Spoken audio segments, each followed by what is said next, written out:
Look, no, we're late. It's fine. Okay. Do you know how you can help us not be late anymore? Okay. By helping us not have to answer to our corporate overlords. All right. Patreon.com/LBHT show. Okay. Every person that signs up is one step closer to us achieving that goal. So do that. Okay. Hashtag no more late. That's We right. ain't late. Show starts when we get here. We're like Lauren Everybody Hill, in the and if you chat. don't like it, then you can go see another show. In Right? fact, while I'm here, okay, we still gotta do the intro. If you don't know why we do this cold opening, it's because the software we're using kind of acts up when we try to just go straight to the intro. So we're doing a cold opening. All right. Shout out to everybody in the chat. We're gonna get to y'all in a moment. All right. But think about this. Patreon.com/LBHT show. Do you want to hear a nice story tonight? Not in the main show. Later, after the show. Do you want to hear a story about the perfect town that was overrun by bears? What? No, Of no, no, course you do. you can't give it all away like that. What do you All right? mean? No, you say, hey, Guess you what? know what? On the overtime show, we gonna talk some politics. All right, and more specifically, we're gonna talk about what happens when one group decides to band No. together and flex their political muscle, but another group does it better. I wasn't gonna bring up politics. But I was gonna no, talk about a that's real fine. town, about it was, you guys seen Cocaine Bears. Okay, this is the rest of the crew. All right, they took over the town. They said we like what we see here. I'll take it. All right, all right. Let's let's do this intro. I'm gonna post the link in the chat box. All right, let's get these donations up. All right, you want the highlighted comment? You want to see Microphone Man dance tonight? Hit up that link once I post it. All right, we're gonna talk some Ravens and Panthers. It's gonna be a lot of fun. We're gonna talk about what each team needs to do going into the draft and after the draft, and then we got a nice story about Steve Bartman Part 2. Oh, say it ain't so. Is there another Bartman sighting? If you guys don't know who that is, we'll talk about that. That's going to be on the court of public opinion. It's going to be a fun one. B, are you ready? He's ready. All right, the show starts right after this intro.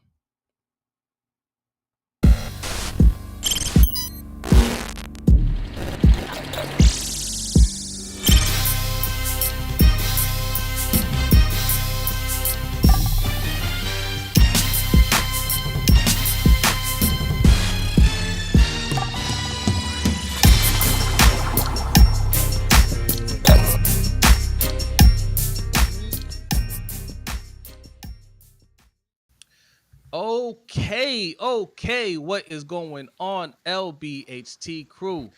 B, what is going on, my friend? I'll tell you. I see Deshaun in the chat. I see he's saying that he's just going to listen because he's afraid to speak because people be getting blocked. Deshaun? Well, Which Deshaun? Deshaun 86. Deshaun 86 that was not blocked on Coach's channel the other day.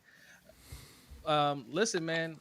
First of all, we do block people over here. That's a fact. If we don't like, if you get disrespectful, expect to get blocked. You know what it means to be respectful, not and disrespectful. But you weren't blocked on Coach's channel the other day.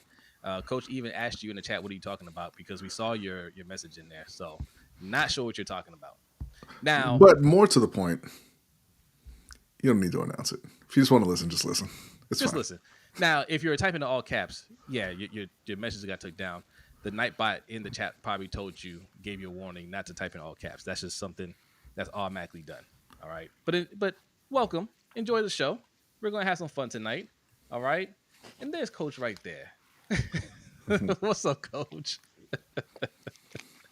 Appreciate you coming through. Who else is in here? Game Too Easy. Salute. Says, what's up, everybody? What's up, Game Too Easy? Hey, first of all, it is Wednesday. Happy Wednesday. Hope your week is going well. But if not, hopefully it gets better starting right now. We are streaming live on YouTube, Facebook, and Twitch. So wherever you're watching us, make sure you hit that like button, follow, subscribe, all that good stuff. If you're listening to the audio version of this, make sure you hit that 5-star review. We put this out on Thursdays at lunchtime. So we hope you're enjoying your lunch break. All right.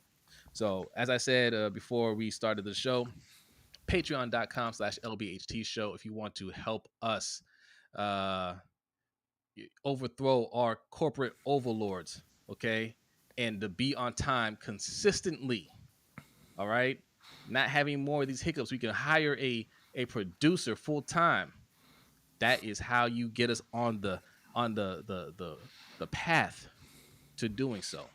Okay, just $5 a month or more if you want. You get some nice perks the more you donate. But one of the best perks that everybody loves is our overtime show. We tease what we're going to talk about on the overtime show. It's going to be a lot of fun. Also, anything else that you want us to bring up, we will discuss it on the overtime show. All right, so check it out. But you guys are here for the Ravens talk. You're here for the Panthers talk, and we're going to give you just that. Do you have a Black? Yeah, you have a Black History fact. I saw it. Yeah. What's up, Sterling? What's going on, Sterling? Jose was good. B, good evening. Hey, I meant to hit you up earlier. I was thinking about you today. I was like, man, I ain't talked to Sterling in a while. You brought up twice. See, there you go. Just Owls in the house says hello, LBHT fam. I hope everyone is well. EDC sucks. 31-year-old tight end. Don't get you fifth round picks. Hey. No lies detected there.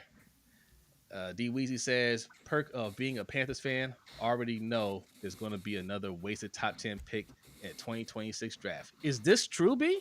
No. I don't think this is true. No. Give Dan Morgan a chance.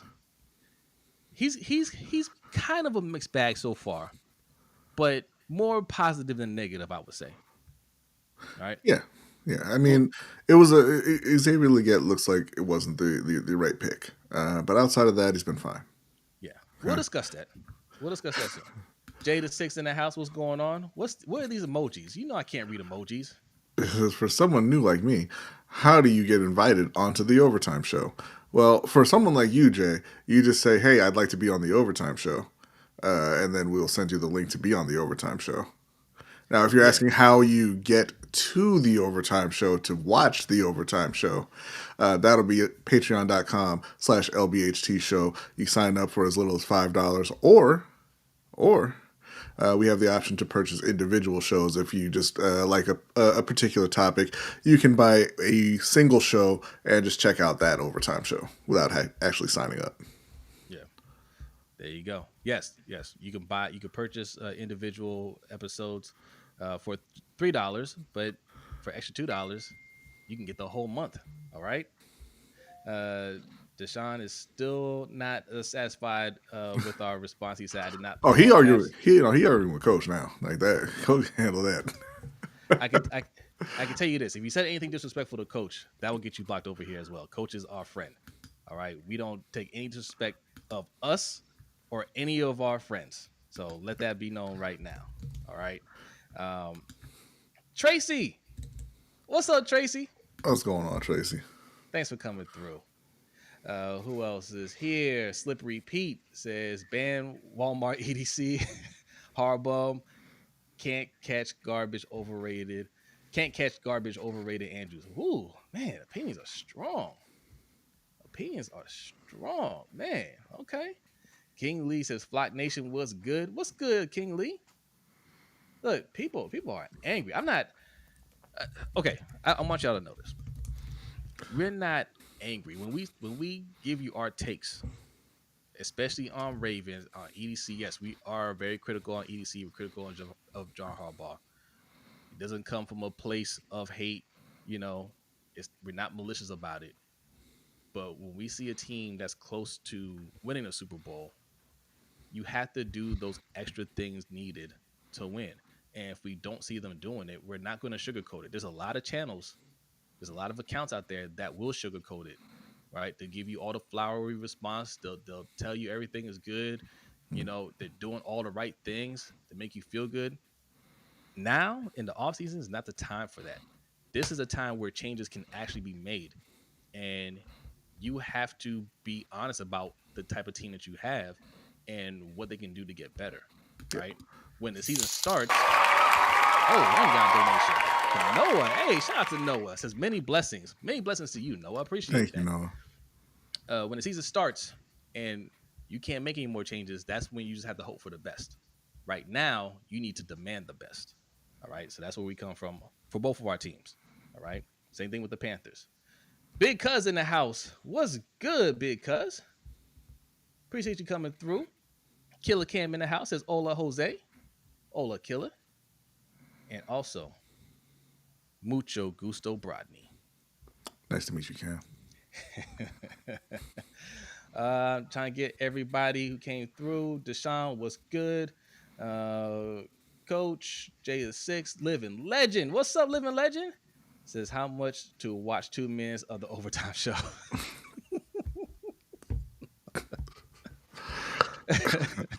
You know what, Living Legend? You sent us a DM. We owe you a shirt still. You send us a DM. We'll send you the link. Okay. You've been a long time supporter of the show. We got you. Daniel Franklin, salute. Thanks for coming through. Bazel's in that house. What's good? He says, I'm here finna throw hands at Chick-fil-A. What? Who you gonna fight at Chick-fil-A? They're so polite. They're so nice over there. Zico Kage, I see you, man. Thanks for coming through. Big Red, salute. Jeremy's in the house. What's up, Jeremy? Who else we got here? Love West, salute. Says, what I don't understand is we could find $9 million to sign Zeitler. We couldn't find $4 million to sign Ojolari. Crazy. No, we couldn't find $9 million to sign Zeitler. We didn't sign Zeitler. Ivy Sane is in the house. What's good? Raven C's here. What's up, Raven C? He says, how much for one rib? Gabriella's in the house. What's up, Gabriella? Hello. All right. I think we got all the shout-outs out the way. All right. Everybody's filing in. Appreciate y'all coming through. We're going to get this show started. But first, we like to start every show with a Black History Fact. And B and Okole have a Black History Fact for you.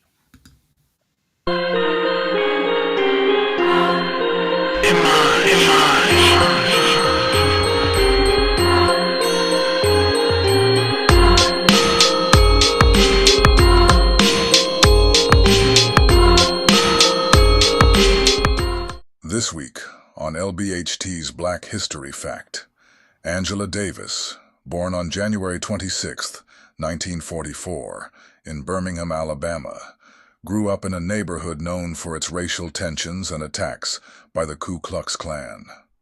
This early exposure to racism deeply influenced her commitment to fighting for justice. She was an exceptional student, earning a scholarship to Brandeis University where she studied French literature. Davis later explored philosophy, studying both in Germany and under the guidance of Marxist scholar Herbert Marcuse in the U.S.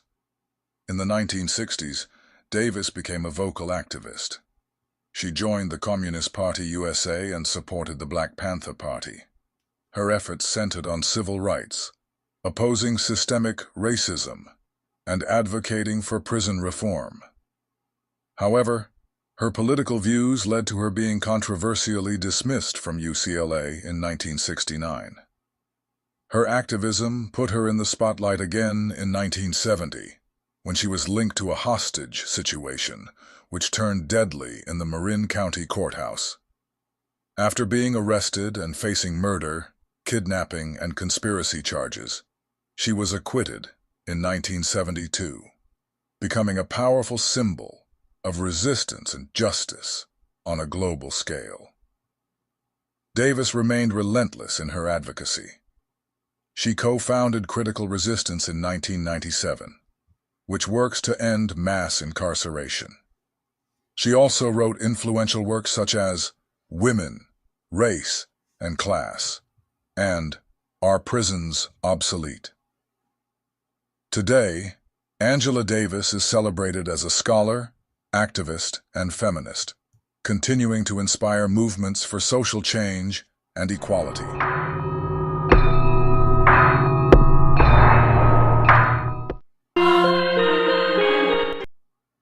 Okay.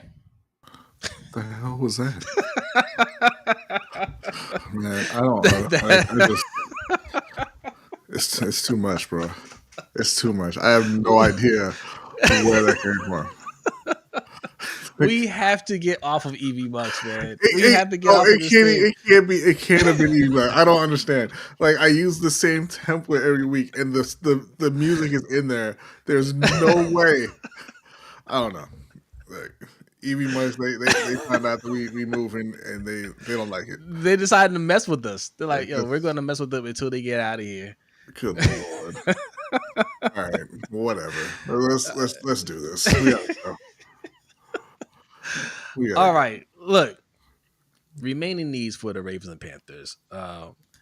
Look, if you didn't watch the roundup yesterday on Sip to Tally Films, okay, the roundup crew was back almost 100%. Mikey was, it was 99%. Mikey was in the chat. He was there. He just wasn't on screen. All right. That was a lot of fun. And we had some spirited discussions about the team. And very, very fun discussion, in my opinion, towards the end. I love that coach brought up, he put up the chart for offense and defense, showed exactly what we have. And he asked each one of us, what do we think our needs are? And we were all, I think, pretty much on the same page in terms of what the needs were. But very telling, especially on defense, how many holes needed to be filled, given how many players were drafted at pretty much all those positions. But in particular, edge rusher. You guys agree that we need an edge rusher, right? Yeah. We spent the first, second, and third round pick on that position. And a fourth. Right. And a fourth if you count Tavius Robinson, but not quite a pure edge rusher though, right? He kind of floats around the D line. And as a fourth round pick, I actually I like him. I think we hit on him. No, that's fine. The thing with Baltimore is you look at the roster, and thank God we didn't do it with the Panthers, because like when you really lay out the 53 like that, it doesn't look great. But the thing is, like when you start looking at it and you're like, hey, we need a corner. Well, why do you need a corner? You drafted going back, you drafted Sean Wade, Brandon Stevens, Pepe Williams, Jalen Armour Davis, TJ Tampa, Caillou Blue Kelly. You drafted all these guys. Why do you need a corner? Why do you need edge rusher? You invested all these picks into edge rushers. Dalen Hayes wasn't up there. He was we hadn't mentioned him. He was a 5th round pick as well. Oh yeah, he got hurt though. But he came back and he got cut. But what it really comes down to, and what you really start to notice when you lay it all out like that, is that it's EDC's philosophy of loading up on these day 3 picks and getting more, bites at the apple, as he would say, or more tickets in the lottery, because he's not actually a better drafter than anyone else. He just likes to have more chances, and that'll lead to, hitting on more picks, hitting on more players. Well, the reality is when you're loading up on 4th round picks and 5th round picks, all that's going to happen is you're going to get guys who weren't NFL players, and then after a year or two, your fans are going to say, well, no, we can't put Jalen Armour Davis out there. He was a 4th round pick. We didn't expect him to play well anyway. No, TJ Tampa can't be our starting outside corner. He was just a 4th round pick. So you get to a point where, your coach isn't playing the young guys, so you don't see him, and then when it's time for them to step up, nobody believes in them. And so, the fans and the coach and the GM all say, hey, we got to go out and we got to get either a old veteran to come in that we know can play up to a certain level, or we have to go in the draft and we got to take somebody in the 1st round when you have other glaring needs that need to be filled with those high picks.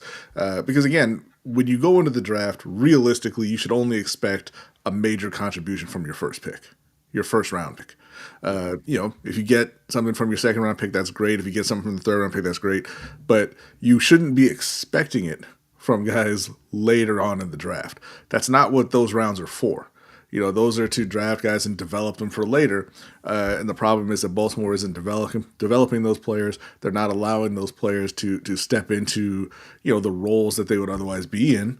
And they keep going back to the veteran well. And then when that doesn't work out, or when those guys move on, they say, hey, now we got to use a 1st or a 2nd to fill this hole. And it's really only on defense that they're doing it. You're not doing it really at all on offense. Right, they have major holes at both guard spots. and they have for a while, right? And instead of saying, hey, we're going to use this first round pick on a guard, or hey, we're going to go out in free agency and we're going to spend top dollar to bring somebody in who we know can protect Lamar, they say, hey, well, we use some day 3 picks on Voorhees and Falele, and well, they're good enough. They'll be good next year. We'll let them play. Right. Yeah, it's because they had the safety net of Lamar. They do things like that, right? We're going to throw these guys out there. They're young and they will grow into the position, and they never do under EDC. But if they don't, oh well, we'll try again, right? Mm-hmm. But we're not going to spend money there on defense because you don't have somebody of that caliber to cover up for those mistakes. They're less willing to take those chances with their young players, even though they're typically drafted higher, right? We just talked about the edge rusher position, first, second, third, fourth round picks.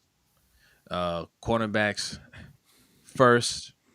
I think we got Stevens in the third, Mm-hmm. I believe, right? Yeah. And then we got like 5 corners in the fourth. We got a bunch of quarterbacks in the fourth, and at the time, people are they're with it. Like, hey, we have a need. We got these guys. They're gonna develop, and they're gonna be great. But we never see them get on the field. We don't want them on the field. And when it, like you said, when it's really time for them to get on the field, because right now it is Jalen Armour-Davis's time. He's going into his 4th year. This is his time to be a starter. Yeah. We shouldn't have any questions about who's going to fill that spot that Brandon Stevens left. The answer should be Jalen Armour-Davis. Right. Right. And realistically, it should also be TJ Tampa. He had a redshirt season, and now you got to play. Yep. Absolutely. If you're not okay with this, if you're not okay with TJ Tampa going out there and playing, why the hell are you okay with Andrew Voorhees, who was hurt his entire rookie season, hurt often in college, and showed early last year that he wasn't ready to play? Why would you be okay with rolling him out there again to try to be a starter? And another question: if you're not okay with Jalen Armour-Davis going out there, if you're not okay with TJ Tampa being a starter, if you're not okay with just Adisa Isaac and Tavius Robinson being the edge rushers, why are you okay with EDC keeping 4th, 5th, 6th round picks instead of packaging picks and moving up and getting impact players? Yeah, I was gonna bring that up too. How many times do you have to see these picks being wasted on guys that don't even get that much of a shot, right? And we don't want them out there either. We don't believe in them. How many times you got to see that before you say, look, enough of these picks, enough of trying to get these comp picks, enough of that. They don't work. Not for you. You never hit on those guys. There's always this argument of, oh, well, you can get guys later. Look at this guy. He came from the 4th round. Look at this guy. He came from the 5th round. Yeah, for those teams, for those GMs, when does it happen for EDC? I'm still waiting for our Puka Nacua. Reg says, yeah, y'all telling me IR Davis is better than ready to play KBK. Yes. IR Davis has kept a job, right? Where is Caillou Blue Kelly? Is he still in Seattle? I don't know. I imagine he's getting his coaching career started somewhere. Eric DaCosta, a pick quarter. Yeah. You know who he is? Eric DaCosta has a gambling problem. That's what he is. He's one of those people who's just like, hey man, you look, you gotta. I just need more chips. I just need more chips. As I just need to keep playing. I just need to keep playing the 3. It's gonna come up, right? That's what he is. He's that person that spends $100 of his paycheck on lottery tickets because, hey, you can't win if you don't play. That's right. The more I buy, the bigger chance I have to win, right? And for him to say, oh, well, I just want more picks to increase my chance. All right, man, when do you have that self-evaluation? When do you look back and say, out of the, I don't know, 60 picks I've had, 50 some picks I've had the last 7 years, how many of them have worked out? Not that many. All right, we can't keep wasting this window that we have on guys that, even the ones that work out, some of them take the full 4 years, right? And if we're saying we're not going to get guys in free agency, guys that can play right now, because we're going to fill these needs in the draft, then we can't wait 4 years, right? So he needs to look at that and say, I need to start spending money or consolidating these picks, trade up, and get higher caliber players that I know can contribute right away. Felipe, I see it's like the third or fourth message you sent about this. Yes, he signed DeAndre Hopkins. What makes you think he's going to get 1,000 yards this year? When was the last time you watched DeAndre Hopkins play football? He's a name. He signed for $6 million the same offseason that a wide receiver signed for 40. Why do you think he's 1,000-yard receiver? DK Metcalf signed for 30. Devontae Adams signed for 23. Cooper Kupp signed for 15. Why do you think DeAndre got 6? Well, I just want to know, like, anybody, what do you think DeAndre Hopkins is going to do for this team? Like, what do you expect from him? I'm a DeAndre Hopkins fan.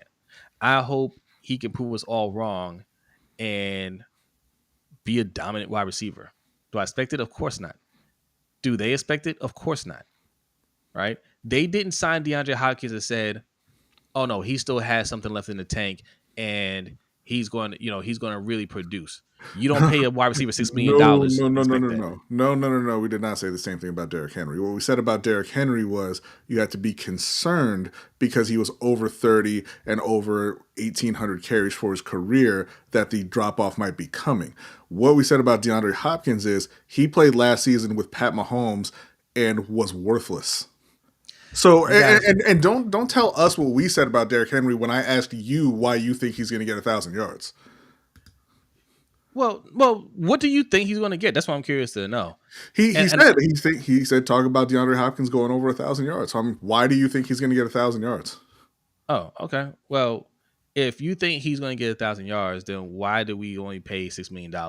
If he thinks he's going to get 1,000 yards, why would you think he would sign a $6 million deal, 1 year deal? If he thinks he's still that guy, why would he sign that? When Cooper Kupp got $17 million, and if we had signed DeAndre Hopkins for $17 million, you would be throwing a fit, right? You would be pissed off that we pay that much for DeAndre Hopkins. You'd be saying too much money for him. If you think, Felipe, that he's 1,000-yard wide receiver, how many touchdowns do you think? 5, 6, 7, 8 touchdowns. If you think he's that type of wide receiver, what if we paid $30 million for him? Would you think he's worth it? Right? Like, of course you don't. Of course you don't think that. So I can say the same thing about Henry getting $12 million for 2 years. Yeah, they didn't. No. Don't read his comments. I asked you a question.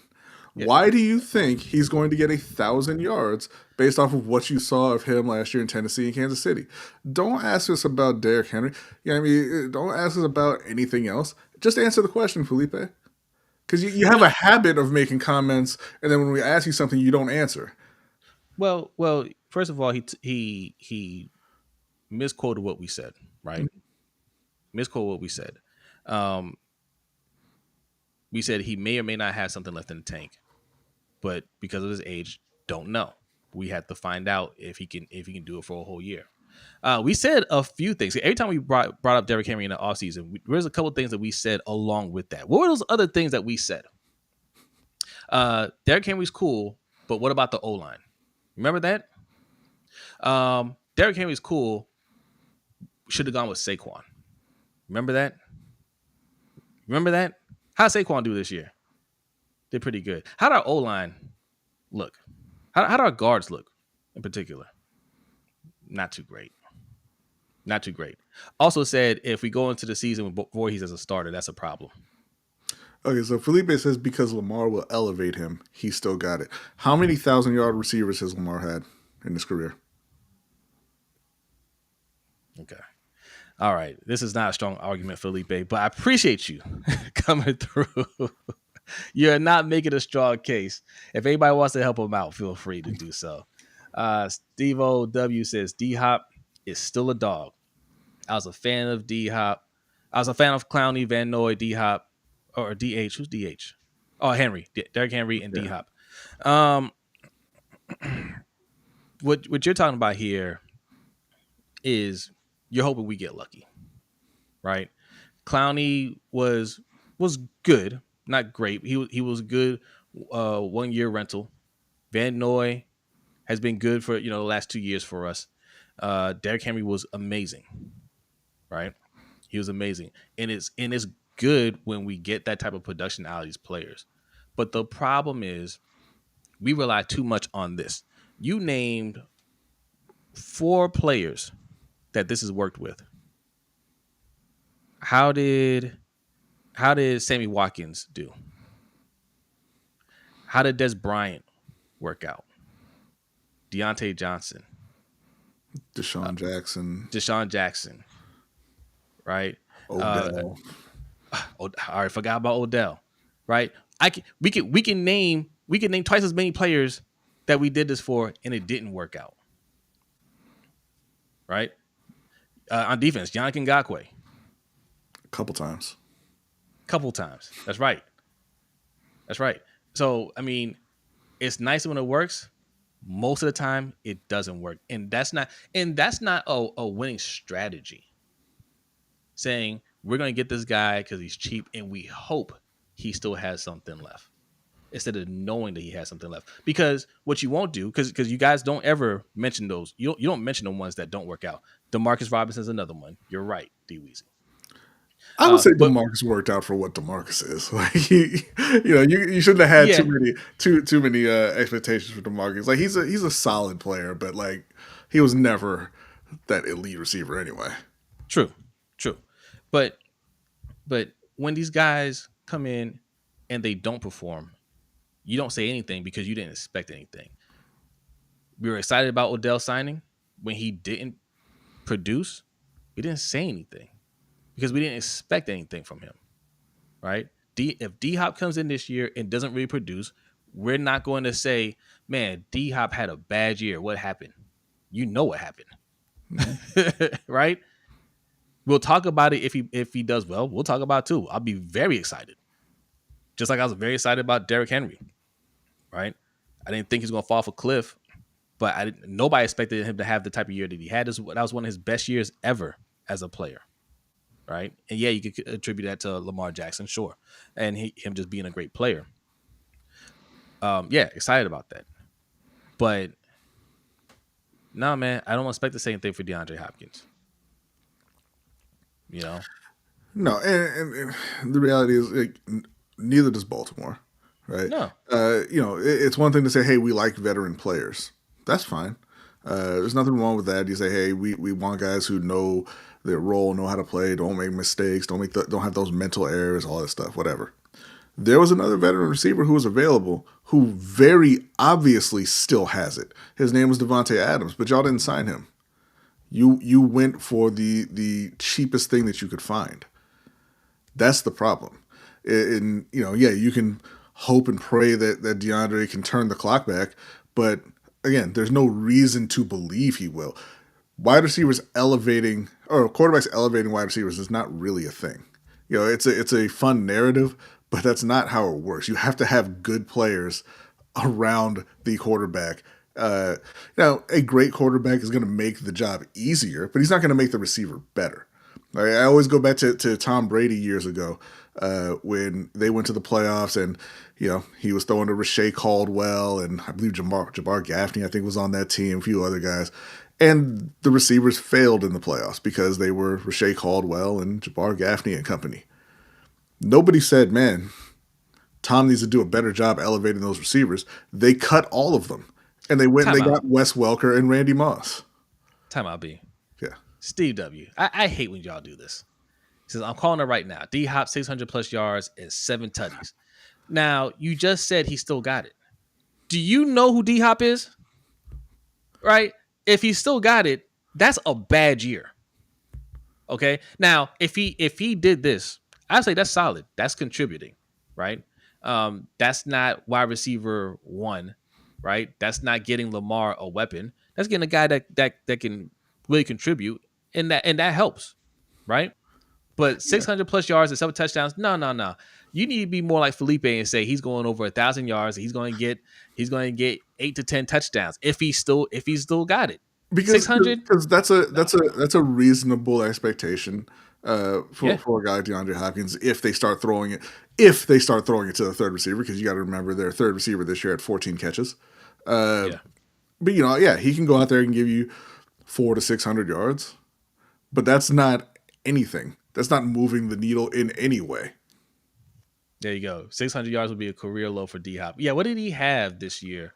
He had, I think, just over 700, I believe. So, No. He had 610. So okay, yeah. yeah. So well, he said okay. Steve-O says 600 plus. So Felipe said he gonna beat Rashad Bateman. Okay, I like where you going, Felipe. I don't agree, but no. If he beats Rashad Bateman, what does that say about Rashad Bateman? It says that he deserved that contract they gave him. He started 8 games last year and got 600 plus yards with 5 touchdowns. Why did he start 8 games? Was he hurt? Right, he played in 16 games. Raven, see. I don't remember him getting hurt. That's why I asked. Maybe he got hurt. I don't remember. If he beats out Rashad Bateman, man. Hey, how many of you guys still think EDC is still a good GM? I'm curious. I'm curious. All right, like I know for some of you guys are new here, and you might be thinking, man, you guys are so negative on the Ravens. We're not negative on the Ravens. We're negative on the front office. We're negative on the head coach, and that's for a good reason, right? And also tell us where we're wrong here, right? Why do y'all think that the Chiefs re-signed Juju Smith-Schuster and not DeAndre Hopkins? He didn't leave the Kansas City Chiefs for a better shot to win. I'll tell you that right now. He didn't go from Kansas City to Baltimore because he thought he was going to win a ring. So that's not why. Why did Kansas City say, no, thank you, we'll keep Juju, you can go, if he's still that guy? Right. And they have a superior front office than we do. Because since I'm not sold yet, it's been 7 years. You're not sold on them. Felipe said EDC is a meh GM. Okay. Okay. Just I'll never like the EDC. Yeah, I know. Alaska Man said nah. All right. Okay. Filthy says D Hop ain't better than Rashad Bateman. If he's better than Rashad Bateman, that's I don't think that's good. You want Rashad Bateman to.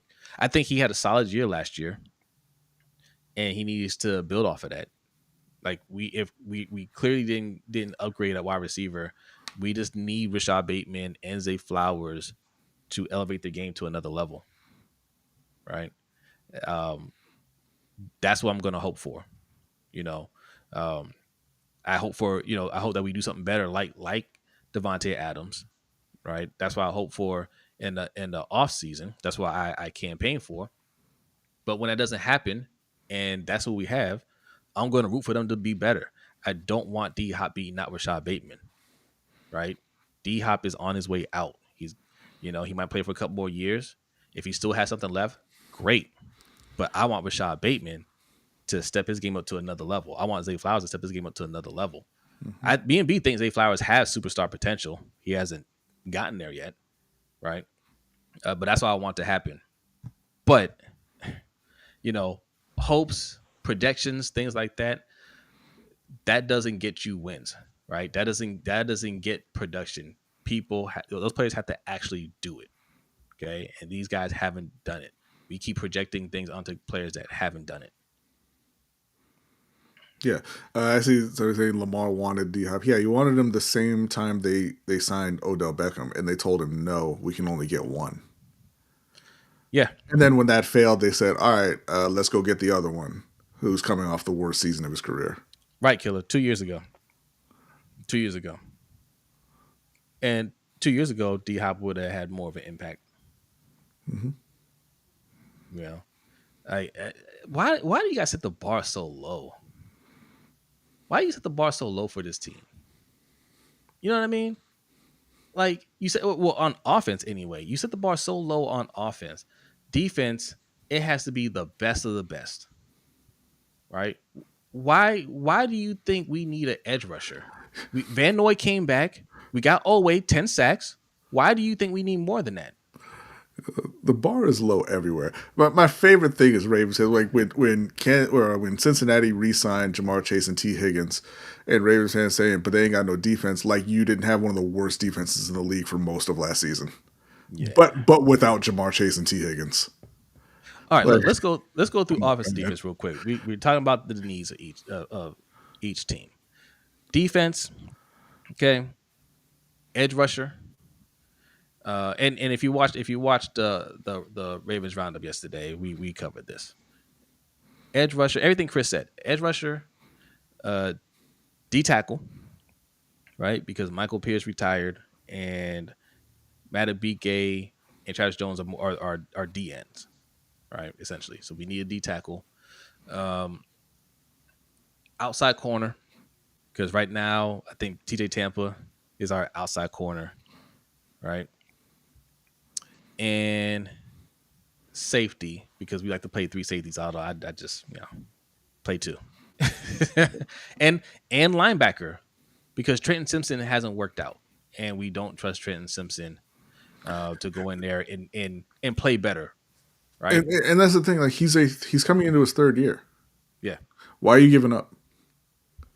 Like, and it happens a lot in Baltimore. And again, it has to go back to either your coaches aren't doing their job or your GM is doing a bad job. Why hasn't anybody been held accountable?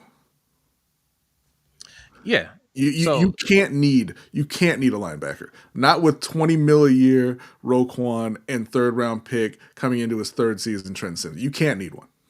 Yeah. But we do.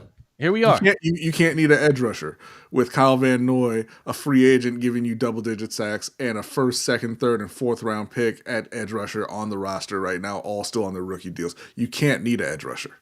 And our 1st round pick got us double-digit sacks. Mm-hmm. Right?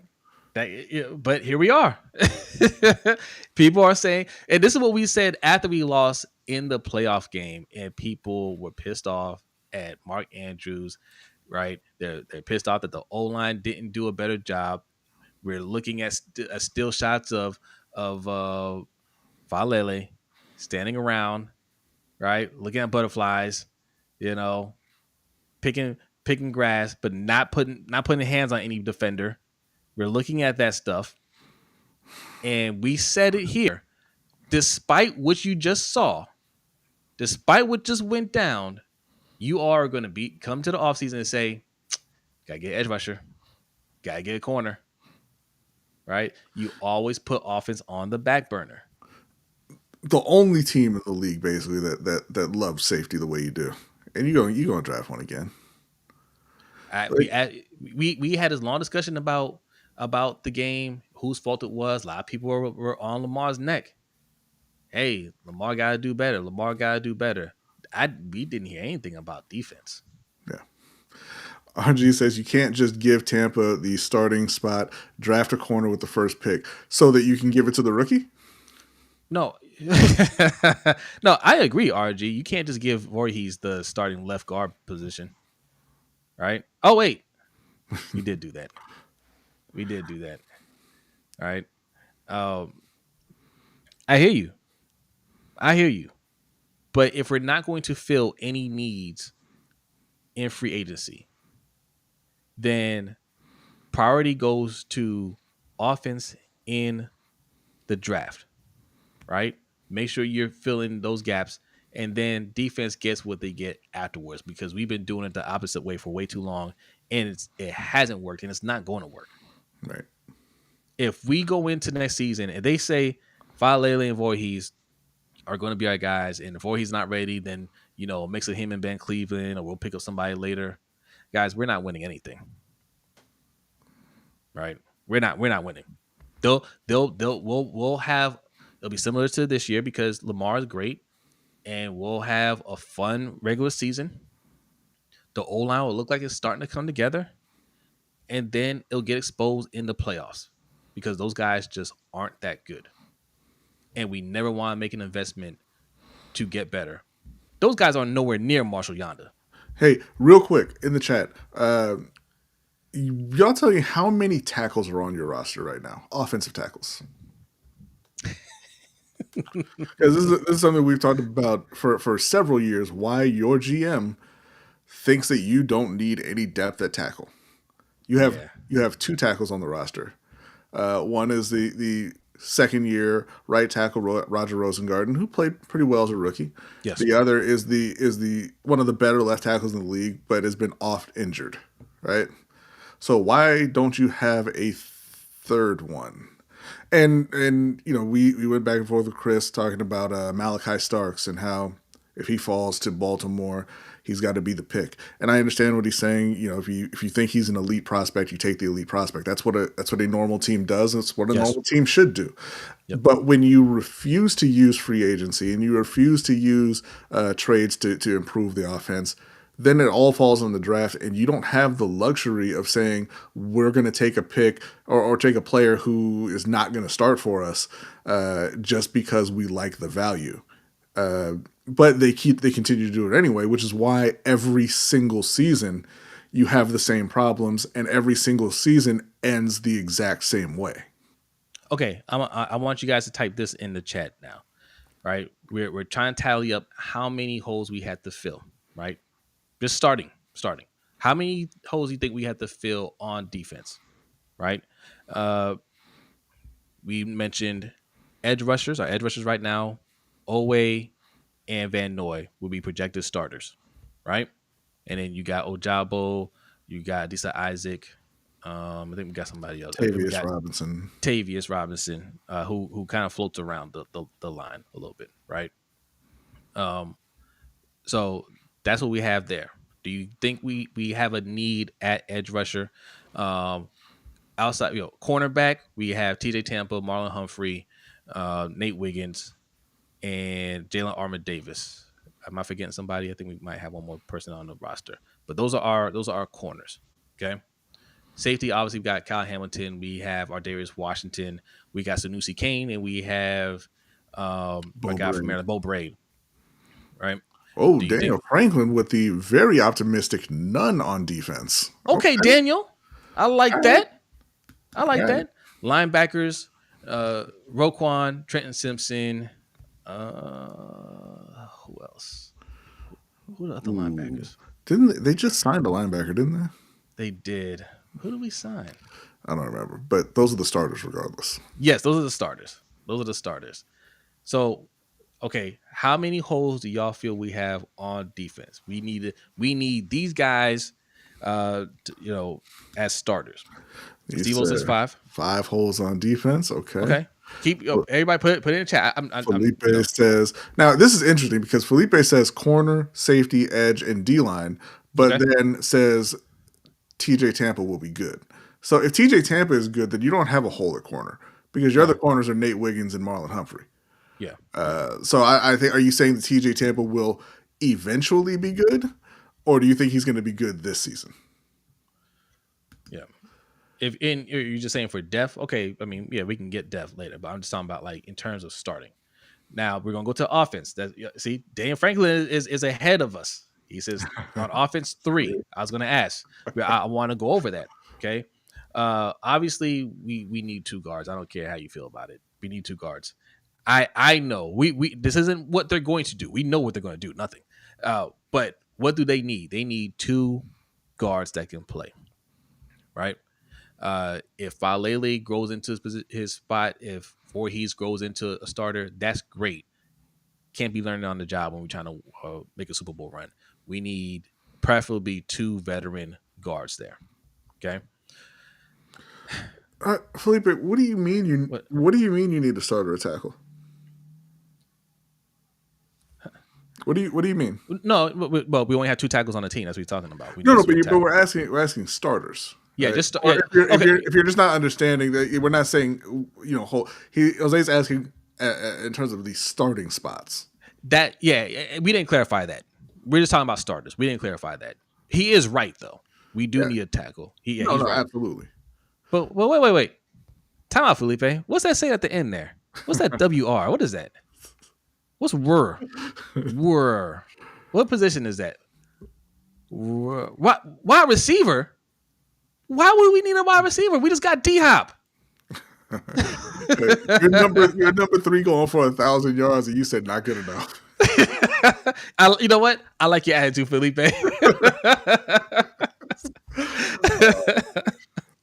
Okay. No, but he is right though. He's right, despite his earlier comments. You need 2 starting guards, and you need a number 1 receiver. Because right now you're running out of 2 and a 3. Okay. In the 1 and 2 spots. Yep. All right. So let's see. I'm tallying up here. Eric DeCosta is completely incompetent as a GM in the story. Hey, I got no argument there. So the consensus seems to be at least 3 on each side, right? So that's 6. That's 6 holes that we 6. That's 6 holes. Fifth floor. We're gonna shut it down for the night, man. It was a fun show. Yeah, it's been real, y'all. Look, don't forget to like and subscribe, okay, ladies and gentlemen. If you're new here, hit the subscribe button. All right, hit that like button. Go to patreon.com/LBHT Show. We're going to be talking about Bears attacking the perfect country, perfect town in this country. All right, it's going to be a lot of fun. We have at least 6 holes to fill. Felipe said, relax, we have 11 picks. Yeah. All right, Eric. Cool. Because we have 11 picks, Jose. Okay, so you see where I'm going with this. Out of those 11 picks, how many of those holes do you think we're going to fill? That's the next question. 11 picks? That's crazy. But that is the thing, because 4 of them, I think 3 or 4 of them are in the 6th round. So go ahead and cut those off already. Obviously 1 in the 7th. So you have 7 picks realistically, and I don't know how many starters have you guys found in the 4th round under Eric DeCosta, or the 5th round under Eric DeCosta? The answer is a couple, right? Well, Isaiah Likely, obviously, I think that's his best. Isaiah Likely ain't starting. But I'm gonna give him credit for that. He should be a starter. That's not his fault. Yeah, he's not starting. Isaiah Likely, I give him credit for that. Excellent pick.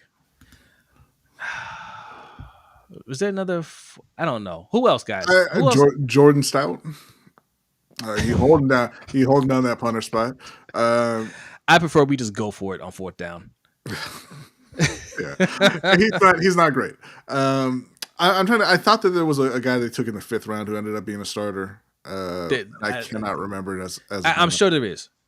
He's had a lot of picks. Guys, help us out. Who are some of the later picks that have worked out for this team? Stevens Linderbaum was first round pick, Big Reg. Yeah. He said Linderbaum. Stevens was a 3rd round pick, Felipe. Yeah. And it's also gone. I really thought they should have re-signed him. Like corner, I agree. And people talk about it a lot. Corner's a very volatile position. The year before this year, y'all love Brandon Stevens, right? And he had a rough year. Yeah, he had a very rough year. But he could bounce back. He's inexperienced. You can bounce back, and be all right. But now you're in a position where you got to go out and just and find another corner. What do you mean? Yeah, but it was a late first. Stop it, Rich. We're talking about late round picks, right? 4th and lower, not end of 1st round. Huntley was a Pro Bowler. You got us there. There it is. Dan Falele. Pro Bowl Daniel. Oh my God. 4th rounder. Malik Harrison was a 3rd round pick, I believe. Travis Jones was a 3rd round pick. Yeah. No, Tavius Robinson, wasn't he a 4th round pick? He was, but he's also not a starter. Oh yeah, that's true. You see where we're going with this. EDC You ain't does not getting have a good track starters record. on day 3, bro. Right. Right. And Don't, that's not slander against EDC. That's every team in the league. You know, over a number of years, you'll get lucky a couple of times and find a couple of starters on day 3. You should not be looking for starters on day 3 because you will not find them. that's the thing. And this is why we question what he's doing. We have at least 6 holes to fill as starters. Devin Duvernay was a 3rd round pick, Reg, and was also not a starter. Yeah. Yeah. These are not good examples, by the way. No, they're not. Geno Stone, he wasn't. I guess he did start that 1 year. Yeah, and he played well. Mm-hmm. Patrick Owasu was not drafted by EDC. I mean, you going in the Wayback Machine. Peanut, he went all the way back to that. Charles City Dot says, "Please, guys, I came to talk real football. We talking real football, my friend." Yeah, what you want to talk about, Charm City? Yeah. All of us players in the AC North were 1st-round picks. Many of them were top 5 picks. Just how? Yeah. I mean, look. Every year there are late-round picks that pan out, right? But if we're making it a formula of we're going to get these late-round picks and they're going to work out, then you have to say at some point we need these guys to work out. You are struggling to find anybody that has started, and that never mind started. That's even decent. Mm-hmm. In any of the rounds later than the 3rd round, anything past the 3rd round, we are struggling to find guys. Right? He's had a ton of those picks, and he's going to have a ton of those picks this year. Why do we feel confident that we're going to fill these gaps with draft picks? Charm City says not fish fillet being a Pro Bowler. First of all, disrespectful. Second, my friend, that is real football. That happened in real life. So, y'all need to support your people. All right. Andrew Voorhees played 3 snaps. That's called projection. Okay, that's projection. This is why we don't feel good about what's going on. Okay, obviously trades could still happen. I want to talk about this too. I saw somewhere that somebody's trying to start that rumor that the Ravens, or the Panthers might be interested in trading for Mark Andrews. B, have you been hearing that? I haven't heard that one, but it wouldn't shock me. It would allow them to get a solid tight end, which they need. Yeah. And still use that 8th pick on something else, even if it's going McMillan to get another weapon on the offense. So I wouldn't be shocked if they were willing to give up a day 3 pick for Mark Andrews. Yeah, after they didn't trade him and they picked up his signing bonus, I figured they're not going to trade him. But apparently, no, they're still open to a trade, right? The asking price has to come down, and I think it will. If they're really looking to trade him, maybe on draft day they'll look to trade him. What's up, Suge? He says, what's not real life? Lightsabers killing people. They running around with flashlights, man. It's nonsense. Absolute nonsense. Getting stabbed in the chest with a lightsaber and eating Jello cups the next day. Anyway, moving on. Reg, the next time you bring up Caillou Blue Kelly, you're getting blocked. I'm sorry. That's just the way it goes, man. Timed out, but not blocked. Okay, not blocked. He's a lockdown corner for the Raiders, he said. Wow. Oh, okay. A lockdown corner for the Raiders, and Julio Jones, the greatest wide receiver 2 in history. So what kind of compensation would you guys give up for Mark Andrews? 5th. What? That's me talking. We got a couple Panthers fans in the chat. Jay, Derek's in there as well. What would you all give up for a 5th? If they give up a 4th, would you say that's too high? I mean, I don't want to. I don't want to split hairs. Like, it's a 4th round pick, right? Like, I know that Mark Andrews can play. I know that he can't play in the playoffs. But it's a 4th round pick. So, yeah. If Eric's on the other side of the table and he's stomping his little feet and throwing his little tantrum, he's like, I need a 4th. Okay, you can have the 4th. You give us back a 7th, and then we'll get that done. Done. But ideally, it would be a 5th. I would say is what he's worth. What if we gave you Mark Andrews 2 4th-round picks for your third round pick? No? No. What? No, why? We just drafted Jatavian Sanders. We just brought back Tommy Tremble. Like, I'll roll with them before I give you a third for Mark Andrews. So that's gonna be my other question. Like, you trade for Mark Andrews. How much worse do you feel about Tommy Tremble signing for $8 million a year? What you didn't realize is that you're taking Tommy back in that deal. You taking Tommy? No, you guys didn't hear what I said. I said Mark Andrews and 2 4th-round picks for the third. What's wrong with that? What's wrong with that is that you asked for the third. You guys put too much value on picks, man. See? Oh, I'll do this in a heartbeat, Daniel. Andrews and their second, or your second, and a fourth for Carolina's second. See, because what Daniel doesn't realize is Carolina's second is real low. Yeah, I mean, they don't have their pick. They don't have their pick. But you already. That's a trap. I already accepted. The deal is done. Thank you, Daniel. Appreciate it.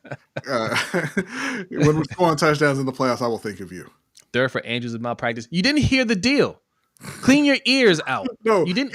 He heard the relevant parts of the deal. You Andrews cannot give and 2 4th-round picks. No. Ain't no never mind. Ain't no takebacks. What if we gave you Andrews and next year's 2nd-round pick for your third? No? Nah. Really? We got our 2nd-round pick next year. Like, no, he's not that good. He was I think 9th or 10th in yards. You'll have 2 2nd-round picks next year. I know he scored a lot of touchdowns, but I mean, so did Rashad Bateman. I wouldn't take him either. So like, I just, why would I give you a second or a third for a guy who I know is going to fail me when I need him most? That's why the barrier is day 3. Because you got Tommy Tremble. That's what Tommy Tremble's there for, okay? Nah. Jatavian Sanders. Nah. You would be your 3rd-round pick for a good tight end, and next year in an extra 2nd-round pick, you'll have a high 2nd-round pick and a low 2nd-round pick, but you have 2 2nd-round picks. Why would you assume that one of them is going to be high and one of them is going to be low? Oh, yeah. I thought I would like, my bad. You see, and this is what people talk about when they talk about, negotiation being a skill, right? Because what Jose just did is he insulted the person that he's trying to get a deal done with, and now I'm not interested. How you know we're not talking about us? I've been sitting here saying, I bet. I've been sitting here saying if we don't get our O-line fixed, we're cooked. I bet you think you're going to be picking third in the 2nd round. I bet you do. Deal's off. We're done. I'll go trade a 4th or a 5th for Dallas Goedert, and you can enjoy your handless tight end. Jay, don't do this. Mark Andrews is a good tight end. That's not in question. He's a very good tight end. He's just not good in the playoffs. Okay, and some players are like that. No, Felipe, we are not going to pay Mark Andrews. This is a rental, which is also why the barrier is day 3. He's not getting an extension. Yeah. Okay, we talked about this for a while. Let's talk about the Panthers' needs. We've been talking about Panthers a little bit. Let's talk more about their needs, and then we gotta get to court of public opinion because we got to go.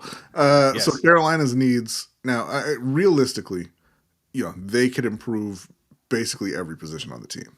If we're being honest, they're solid in the running back room with Chuba Hubbard and Rico Dowdle. They have Jonathan Brooks, who unfortunately, was probably going to miss all of next year, but I think is a very, very talented guy. So I don't think they're going to be giving up on him, but it's likely that they'll go out and draft another running back probably on day 3. The O-line, they're great at guard. They're solid at right tackle. Ikwonu has been, he was okay last year. And they brought back Austin Corbett and Cade Mays to handle the center position. I think that they would like to get a long-term answer at center, but right now they're good on the O-line. They brought back all of their O-linemen this year. Wide receiver's a mess. Adam Thielen is, he's still getting it done the way Adam Thielen can get it done at 34 or whatever he is.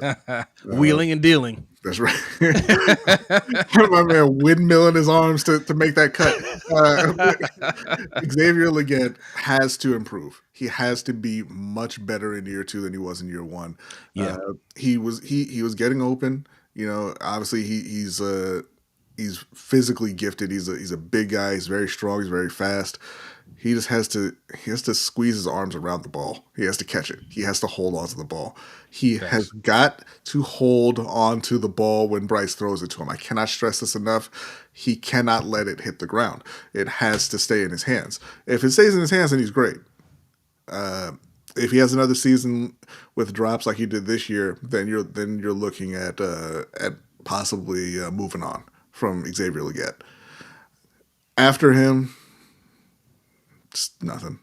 Jalen Coker, David Moore had an all right rookie season as an undrafted wide receiver. Went over 400 yards. David Moore is just a guy, So like they desperately need to upgrade the weapons on offense. Now, I know Panthers fans have been, talking about this. We haven't really heard anything from, or any rumors about, the Panthers really showing that kind of interest in T. Higgins, right? But, Panthers fans were trying to speak that into existence, and then Cincinnati stomped all over those dreams and said, you're never getting T. Higgins and you're never getting Jamar Chase. All right. We'll pay them more than our quarterback. Okay. But with that being said, I just, knowing your coach, I feel like they're not done trying to add that star wide receiver coming from Tampa, where he coached Mike Evans, Chris Godwin. He's going to want that type of wide receiver. And Seattle, where he had Metcalf and Lockett. Yes. So I think that's what you guys are going to be looking at in the draft. Right. Maybe a Luther Burden, the third. Yeah. Jason, what's funny is I've seen clips of Dowdle working out, but I haven't seen Xavier Legette in a jugs machine. Only horses. I hope he's working. Coker too.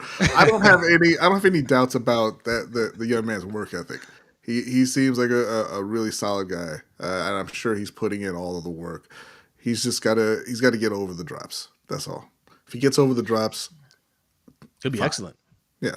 Now you go to the other side of the ball. They went in on the D-line in free agency. They signed Wharton and Bobby Brown at tackle. They signed Patrick Jones at edge. Obviously they're getting Derek Brown back. They're bringing back A'Shawn Robinson. They restructured Shy Tuttle. He's coming back as well. Mm-hmm. And they also went out and they got Trayvon Moehrig. They signed Christian Roseboom, who had a great second half of the season at linebacker for the Rams last year. So they also brought back J.C. Horn and Mike Jackson at corner. So where they're at on defense is they still need a lot of depth at corner. And ideally, they need a second starter at corner. They need another safety. They need some help at inside linebacker, most likely. Trevin Wallace, he looked all right as a rookie, but you don't really know what you have there 100%. But the big thing for Carolina on defense is going to be edge rusher, because right now their edge rushers are Patrick Jones. And I believe Jadeveon Clowney is still under contract for this year. So it's now there's still a few veteran edge rushers in free agency. Any of them spark your interest if you don't go that in the first round? The last one that I was interested in was Ojulari, and he went for $4 million to the Eagles. So how do y'all feel about Matt Judon? I was still welcome him back in Baltimore. I think he still got it. How would you feel about Matt Judon for the Panthers? I'm not at this point. I'm not really of the opinion they should go after the old guy. You want to go young? I get it. Yeah, younger. Guys closer to their prime, because Matt Judon, the older guys will be there after the draft if you still have to fill in. Well, that's what I'm talking about. I'm talking about after the draft. Well, yeah, but right now they're picking 8th, so. Yeah. what I want to see from them in free agency right now is go get a guy like Tyler Lockett.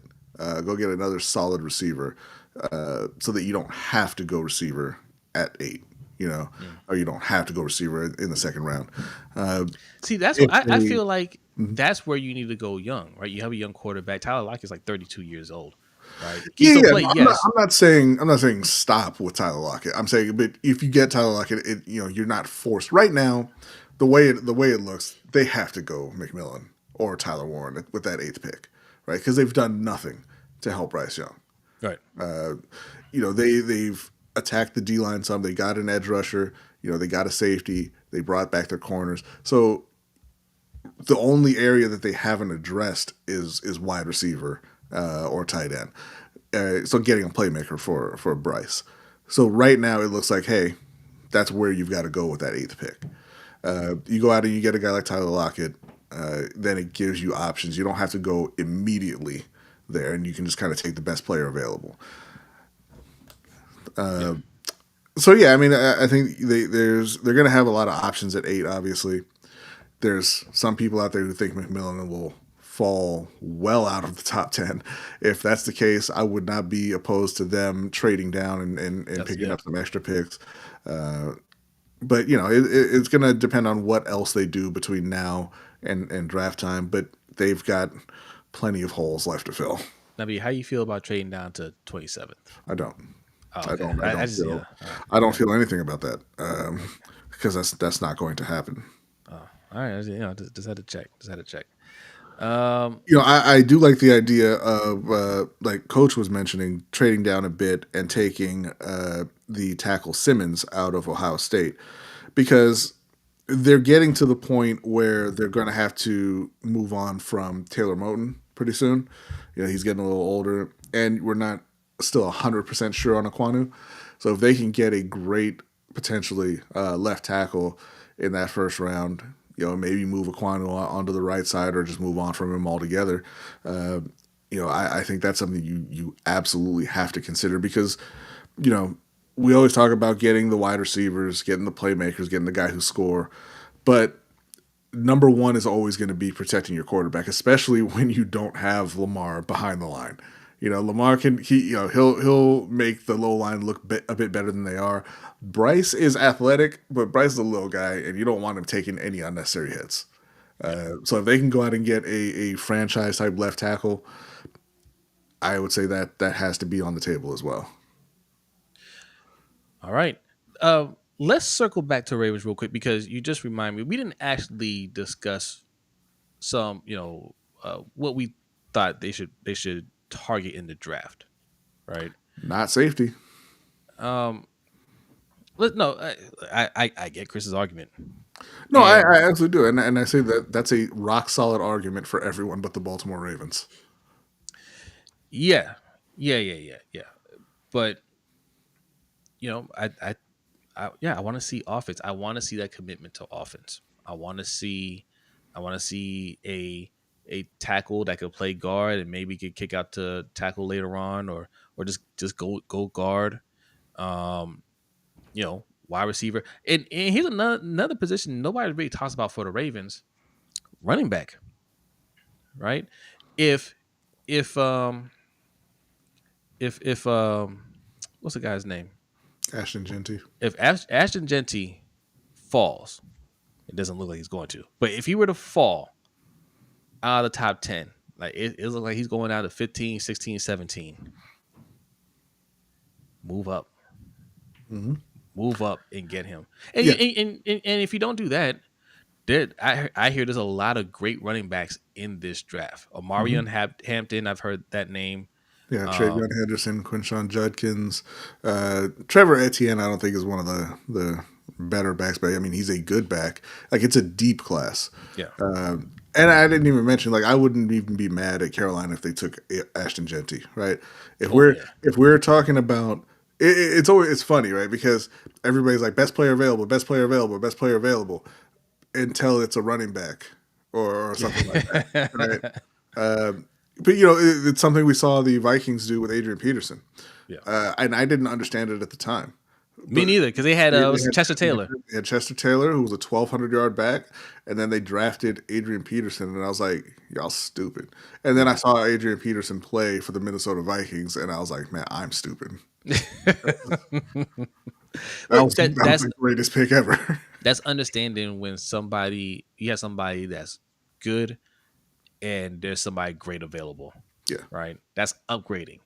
And you can't just stick with a good enough. This person's good enough. Nah. We have Derrick Henry right now who is great. And it doesn't look like he's gonna slow down next year. He looks amazing. But the reality is at some point soon he is gonna slow down. Mm-hmm. Don't know how much longer he could play at this level. If you have somebody that's great playing behind him, that can we don't have to lean on him to carry the load as much. That can kind of preserve him and stretch it out a little bit longer for him. And then when he's ready to move on, then we have somebody that's ready to go and be just as great. Which is exactly what happened for Derrick Henry at the start of his career. I think it happened too long, but he sat behind DeMarco Murray for the first 2.5 years of his career. Yeah. Even when he was clearly better than DeMarco Murray, they kind of kept, oh, that's my guy, that's the veteran, and how coaches do. But yeah, you can preserve players that way, and a lot of teams go with that committee approach. And like I said, Carolina's rock solid in the running back room right now. But if you can go from guys like Chuba Hubbard and Rico Dowdle, who are, they're fine. They're good players. They're not great players. To a superstar potentially in an Ashton Genty, that's something also that you have to consider.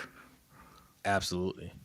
Running backs, their value is going up. They're making a comeback. Teams are starting to see the value in having a top tier running back now. So, and this is a great year for running backs. I think these running backs are going to go a lot higher than people think. Mm-hmm. And we've seen it a couple times recently, right? We saw the Falcons had Tyler Algier, who went for 1,000 yards as a rookie. He was a 6th-round pick, went over 1,000 yards, and they went and they drafted Bijan Robinson in the top 10. The Lions, they had the guy who led the league in touchdowns in Jamal Williams, and they had the counterpart to him who had over 1,000 yards from scrimmage in DeAndre Swift. They replaced both of them with they went out and they signed David Montgomery, and then they drafted Jahmyr Gibbs in the top 15, and it's been great for them, because Jahmyr Gibbs is something special. Yes, he is. Charm City wants to know, Ravens have 11 picks. How many players should they actually draft? Good question.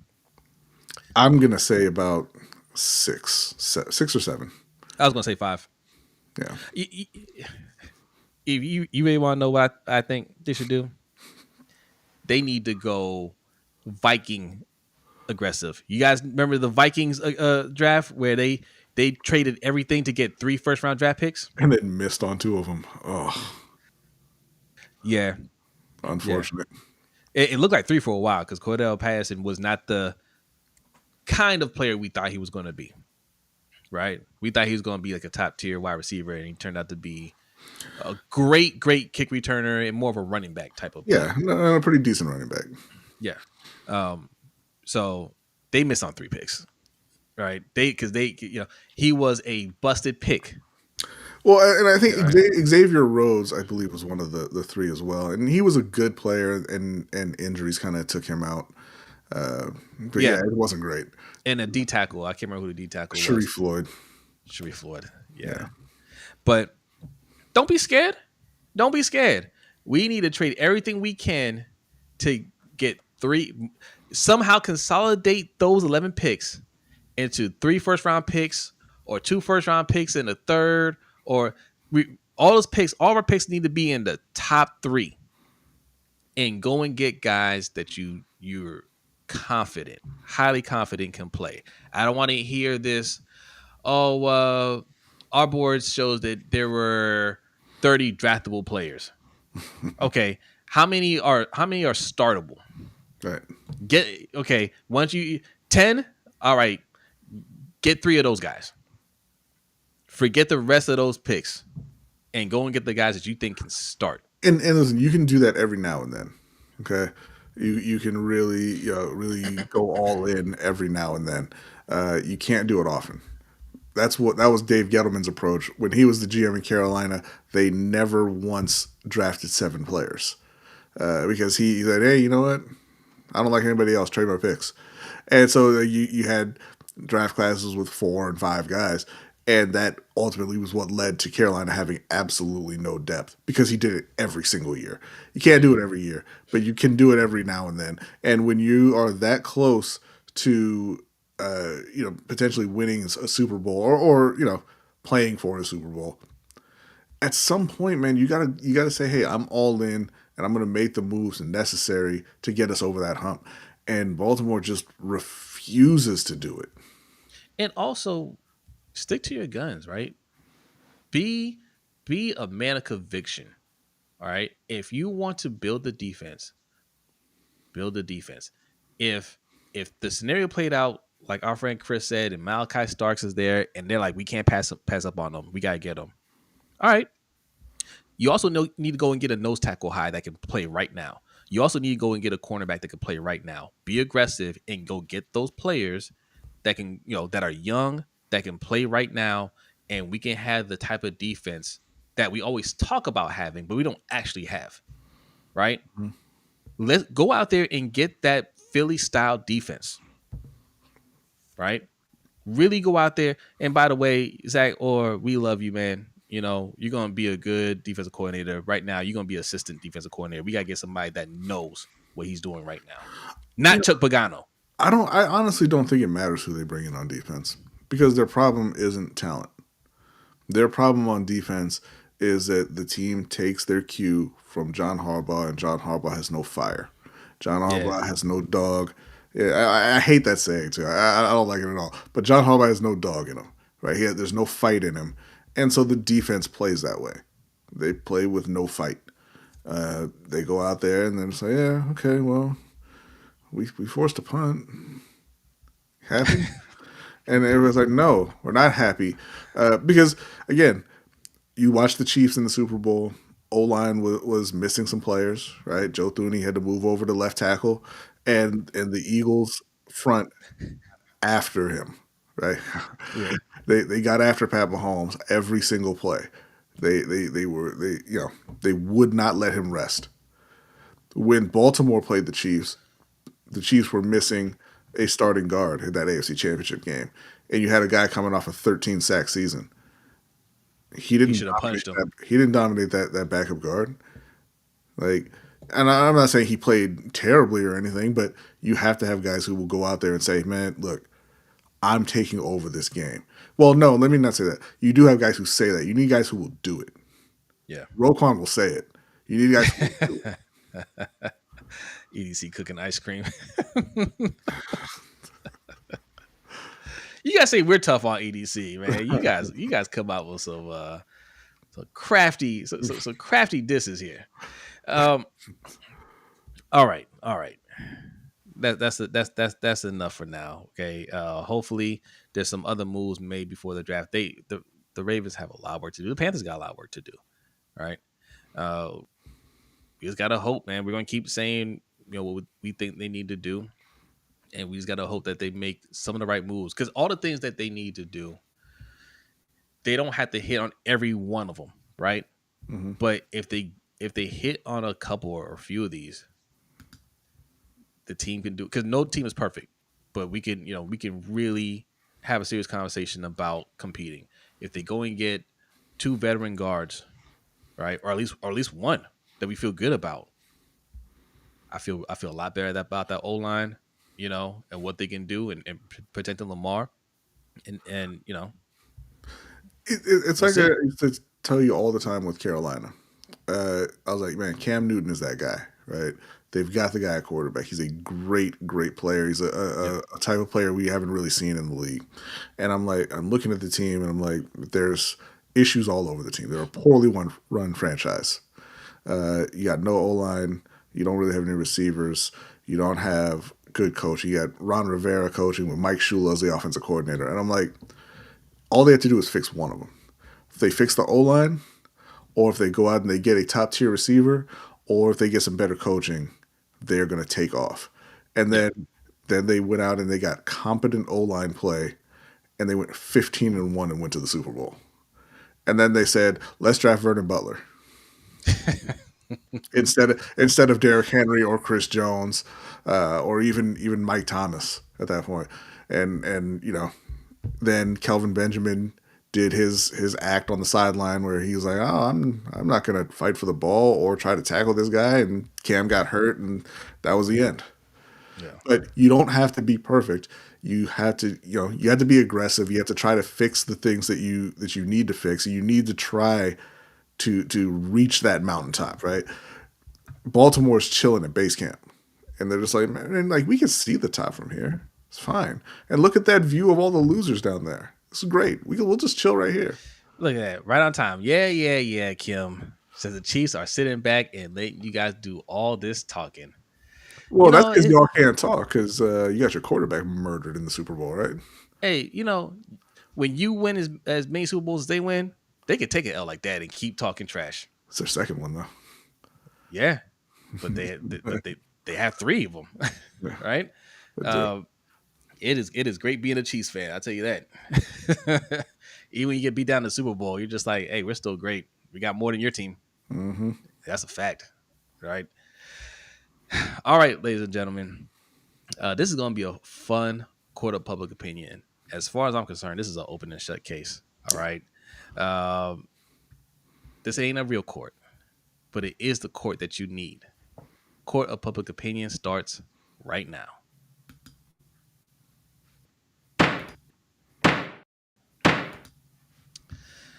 All rise. Court is now in session. B, have you seen this story? I have. I checked it out before we went live. Okay. Ivy Saying says, who's guilty? Nobody's guilty. Okay. Do you guys remember? Okay, we're a little older now. The Steve Bartman story. This is a baseball story. Warning, trigger warning. This is a baseball story. Okay. Steve Bartman. I can't remember. Was it the Cubs? Yeah. It was the Cubs. I believe it was a playoff game. I don't remember all the details, so to speak, because I'm not a baseball guy, so to speak. But I remember the Cubs player went to get to catch a hit, and this guy in the crowd took the ball away from the player, right? Because when home runs are being hit, fans want the ball, right? The problem was, and it's not his fault, the way the stadium was designed, these fans could stick their hands out in the field of play. And that's what this guy did. Took the ball from the player. And that player was pissed off, cursing at him and everything. The crowd was cursing at him. They were mad. And I believe they lost that game. They lost that series. And they called him, his name was Bartman, wasn't it? Steve Bartman? Yeah. They want to know who he was. They did all these stories on him, and I think there was a 30 for 30 on him and everything. It was a big deal, right? Well, we might have part 2, ladies and gentlemen. We might have part 2 here. Let's say if you guys remember Rodney Peete, he is a Panther great, Panthers legend, former quarterback. He was at a Dodgers game. I think they said it was in Japan. Yeah, it's the Tokyo series they're playing. Okay, so I'm going to play this, and you be the judge. You let me know what you think of this. Side over his Muncie, and he reaches over. He made the catch. Did he make it? He did not. No. Oh, my goodness. That looked like it was in his glove for a moment.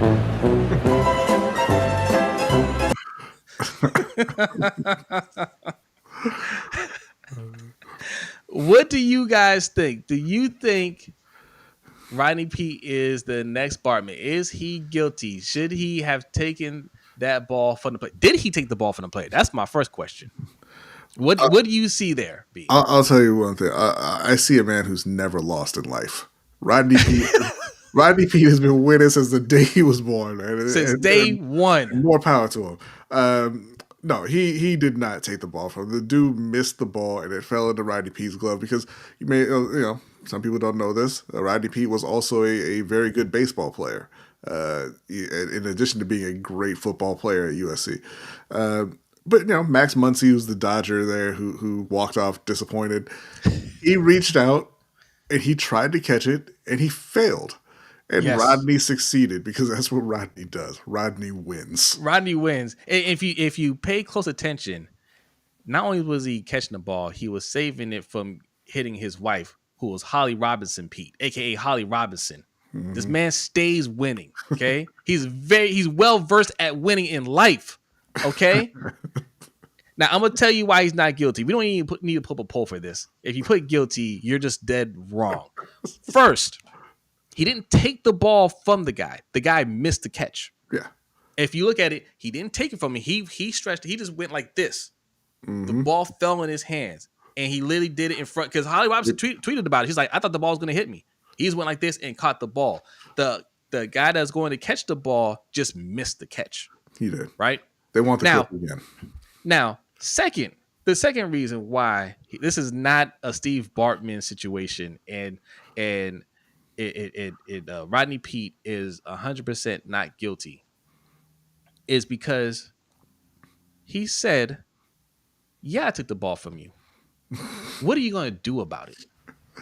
The stare down is hilarious. He said, "Yeah, it's right here. What you going to do, son?" And what's that guy's name? Max Muncy. You know what Max Muncy said? He said, "I'm going to tell you what I'm going to do, Rodney Peete. I'm going to walk back to the dugout. I'm going to kick some dirt. I'm going to kick some dirt, and I'm going to keep my mouth shut because even at 60, you look like you could fold me like a pretzel. So I'm going to just shake my head and walk away." Right? Steve Bartman did not have these abilities to do that back in his day, but Rodney Peete can take it out his glove and laugh at him, and you're going to keep it moving. Not guilty. They want the clip one more time. One more time? Okay, all right. Look, fair use, ladies and gentlemen. Fair use. Do not, you two, do not take this down. This is fair use. Side over is Muncy, and he reaches over. He made the catch. Did he make it? He did not. No. Oh, my goodness. That looked like it was in his glove for a moment.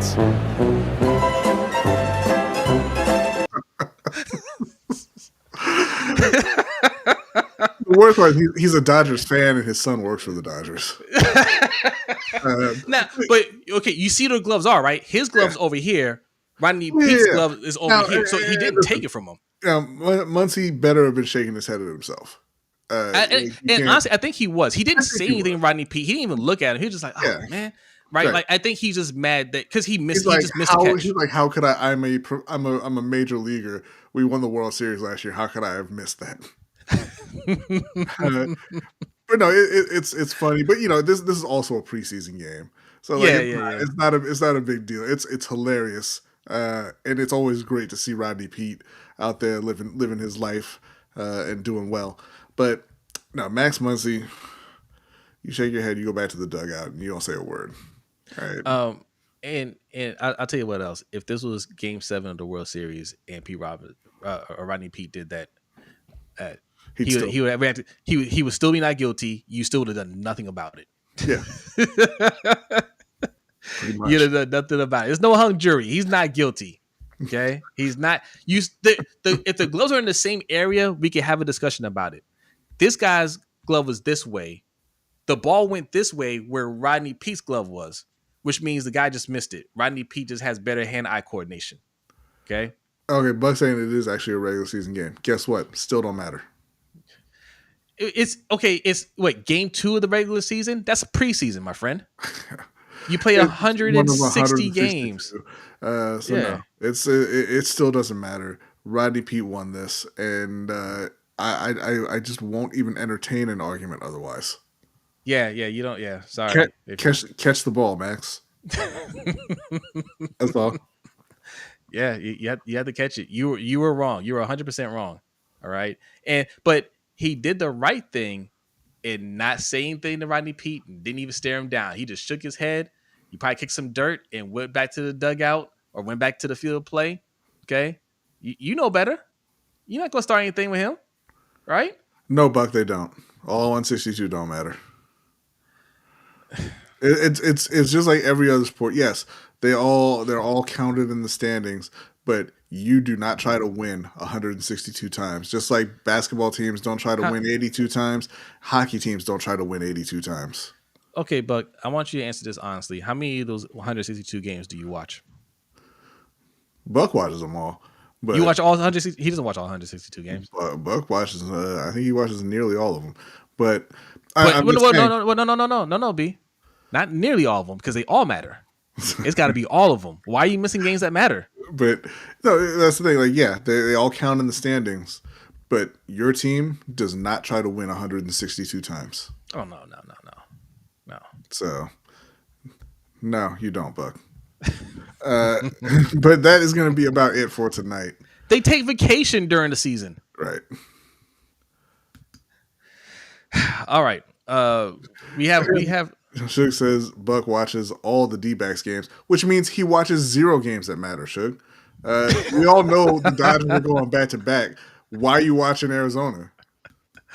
Ivy says baseball ain't a sport; it's a job. Exactly. All right. Submitted questions. We have 2 questions here. No, we don't. Right. What are you talking about? Yes, we do. I posted it before we went live. I don't see any submitted questions in here.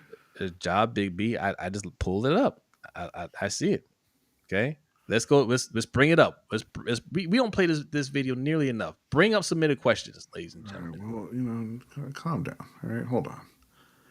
Give me a minute here. I gotta find it. And while he's looking for it, listen. There it is. And submit your.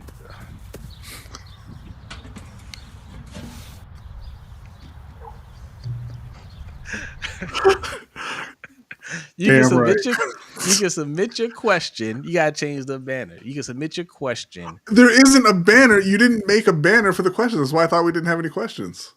Type in submitted questions at the bottom. You don't have to put the. All right, well, take it down. We're not talking about Rodney Peete anymore. Okay. I'm still talking about Rodney Peete. I'm talking about Rodney Peete forever.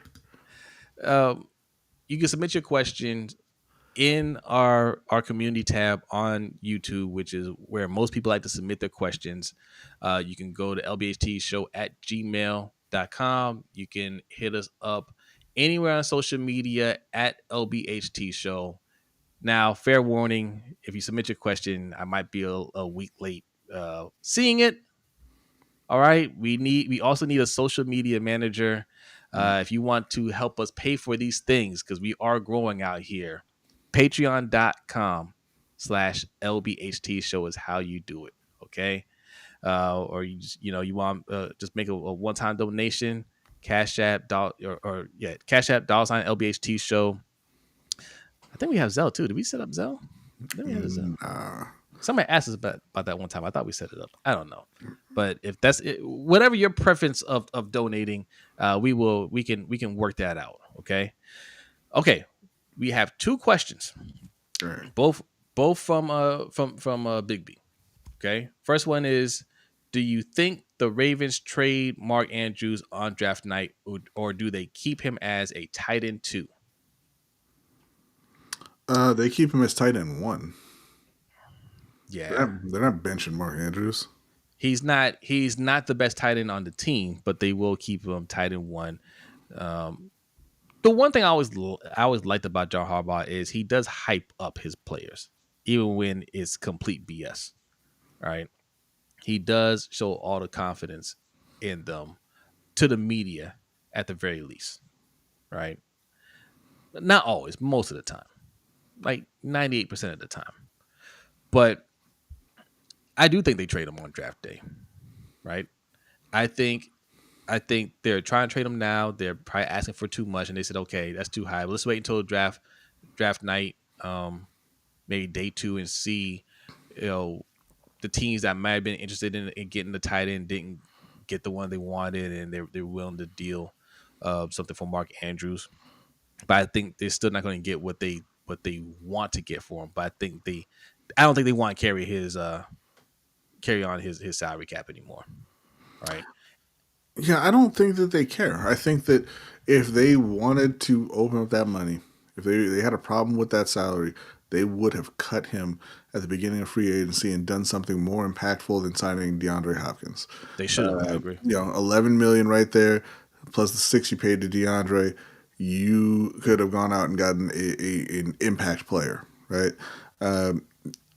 Yeah, he was ninth or so in yards. He was like third in the league in touchdowns. He had 11 touchdowns last year. This team, run by John Harbaugh and Eric DeCosta, is not going to trade away 11 touchdowns. They're too conservative to move on from a guy like that. They think he's a huge part of the team. I guarantee you, they're out there saying, yeah, he dropped that 2-point conversion and he had the fumble, but he had 50 some yards and made X number of plays before that, right? They're not going to move on from Mark Andrews.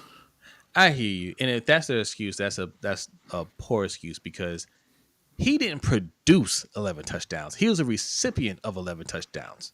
Okay, right? But you know what? That goes both ways, because you can say the same thing about Rashad Bateman, but everybody just chooses to believe he's a wide receiver too. No, Rashad Bateman has gotten open. He's made plays down the field to get those touchdowns. Mark Andrews does not shake and bake anybody. Mark gets open. He caught 11 touchdown passes. I'm not trying to downplay the 11 touchdowns without getting open. But do you believe, or anybody in the chat believe, if we trade Mark Andrews, those 11 touchdowns won't be replaced by Isaiah Likely? No, and that's fine, but it's the same thing. If you trade Rashad Bateman, those 9 touchdowns will get replaced. There's nothing special about either one of them. Correct. That's what I'm saying. And my point is that Ravens fans are like, Rashad Bateman's wide receiver 2. Some of them say wide receiver 1, and then they look at Mark Andrews and they're like, bum. But what I'm saying is that the coaching staff is looking at both of those guys and they say 20 touchdowns. Yeah. Where are we gonna? How are we gonna replace 20 touchdowns with this safety that we drafted? Yeah. Kim likely does not need time to develop. He has arrived. He just needs to be tight end 1. He's better than Mark Andrews at this point.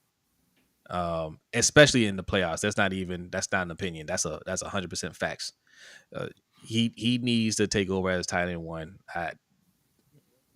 They're just holding him back, keeping Mark Andrews in that spot. And yes, he is young. Second question, also from our guy Jerome Big B, says, what are your expectations for Bryce Young this coming season? Okay, so Bryce was awful his rookie year.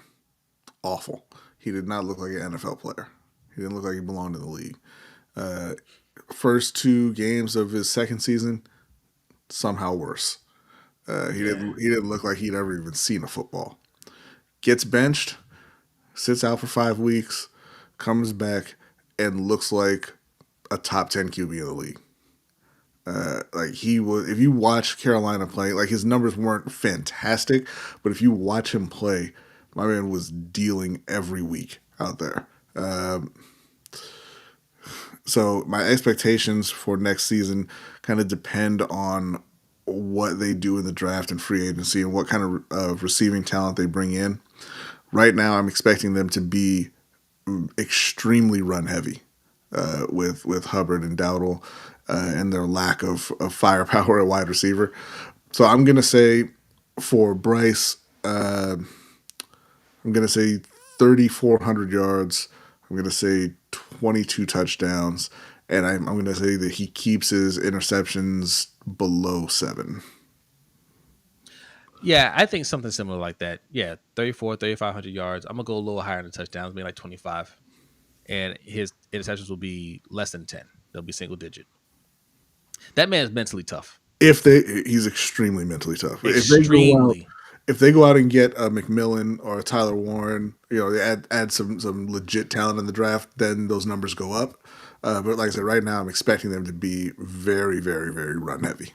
You guys don't understand how rare that is for a quarterback to start out that way, lose his job, right? Lose all the he never lost confidence, but lose your job like that, and then come back and just ball out. Yeah. Come back that same season, a few games later, and just ball out. Typically, when they pull a rookie, especially in the second year, and they say, hey, he just needs some time on the bench, we haven't given up on him. You've given up on him. Yeah. He's not going to work out. right? You hope maybe down the road in his career, if he can catch on somewhere and be a backup, and then work his way back as a starter. That happens sometimes, right? Some guys come into the league. I mean, we're seeing it now with Sam Darnold. We see it with Geno Smith. When they came in the league, they weren't in ideal situations, and it took some time for them to bounce around the league and eventually to turn into starters. Like, you can see that happen. It is extremely rare that you see a player that was drafted by a team get benched and come back a few weeks later a completely changed man. Yeah. I mean, Jared Goff, excuse me, did something similar, whereas he had one of the worst rookie seasons ever for a quarterback. And, kind of turned things around with McVay there, but then lost the confidence of McVay and was playing poorly and had to be shipped out and kind of turned himself around again. I don't think, Jared Goff's a great player, but I mean, you had a lot of respect for the mental toughness of Goff, being able to go through that with the Rams, get shipped out, watch his old team go win the Super Bowl without him, and be able to still play at a high level and win all those games for Detroit. A lot of people would have folded. You see that a lot in the NFL, and we're going to see, this season we have another chance to see a redemption story or somebody get washed out with Anthony Richardson. With the Colts, who brought in competition for him because idiots. Yeah. So we'll see how he reacts to that. I'm pulling for Richardson. I think he's got the tools to play in the NFL. I think that they need to get rid of their coach and get somebody else in there who believes in the guy that they drafted in the top 5. Facts. All right, that is it. All right, we did it under 2 hours this week. Hooray for us. Man, listen, off season is a grind for a lot of people, but not over here. We find stories to talk about, even when it's slow. We're gonna find stories like our hero Rodney Peete. Okay, so make sure you subscribe. All right, we're here every Wednesday, 7:15 p.m. for all you new people here. She says, "Well, I forgot my question. What's your question? I didn't forget your question. You forgot to post it. You forget. Suge, who can talk to us anytime, does not know how to post a question. What's your question? Suge? Post it. I don't see a question from him. Yeah, I don't see anything. Where did you put your question, Shug? Yeah, we're not scrolling the internet looking for it. Oh, I see. He posted it in here. Favorite boxing fight ever. Favorite sports moment you got to see. Favorite boxing fight ever? That's a tough one. Probably just for the insane hype of the event, Evander Holyfield and Mike Tyson. And I was really pulling for Evander, and it was still at that time where people didn't really believe you could beat Mike Tyson, and he went out there and put on a great performance. I would have to say that one for me in terms of the best or greatest boxing match I've ever seen. And then greatest sports moment. Ooh. Huh.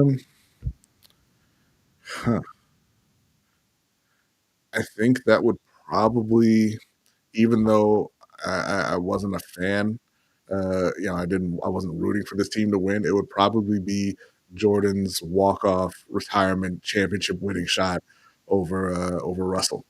And I mean, obviously, it turned out he came back, but like it was a perfect ending to one of the greatest careers in sports history. Favorite boxing match? That one is tough for me. That one is tough. Ones that I've seen when I was alive. I watched a lot of like the classic ones, right? Muhammad Ali and George Foreman, Alexis Ogorio and Aaron Pryor 1 and 2. I went back and watched both of those. Those were amazing. But the ones that while I was alive, man, that's tough. Watched most of Floyd Mayweather's career. I think entertaining wise, when he beat the brakes off of Gotti, that was hilarious to me. You know what was We another really, really great one for me was De La Hoya and Corte. Loved that. I Corte. They got the decision wrong, but it was a fantastic fight. It was a very dramatic fight. Yeah. I Corte won. Yeah, Corte. I think Corte won that. I can name a bunch. My favorite one that's hard for me to say. I mean, one that's an all time classic that everybody remembers is Diego Corrales and Jose Luis Castillo. Right, that was one of the greatest comebacks ever. Right, Castillo looked like he was about to be up out of there. He had been knocked down a bunch of times. I think they even talked about stopping the fight, and he came back and knocked out not Castillo. What's his name? I forget his name already. I don't know. Not Corrales. Corrales? Yeah. Diego Corrales. Corrales, he was getting beat up, Yeah. and then he came back and knocked out Castillo. Yeah, DJ's he was a Trinidad fan growing up. Us too. Trinidad's my favorite fighter ever. Really, really love Me Tito. too. Yeah, Tito had some great fights too. Yeah, I could be here all day. Favorite sports moment? That's a tough one too. I mean, it's easy to go with the Ravens win the Super Bowl. I wasn't the biggest Ravens fan when they won the first one. I was kind of transitioning from being a Raiders fan to a Ravens fan. That's when we first moved to Maryland. Ray Kingdom says, "Fellas, hashtag ban Cleveland. Ban Cleveland owe you some money, Ray Kingdom." Okay, I believe that Ray Kingdom is the reason why Ben Cleveland is still in Baltimore.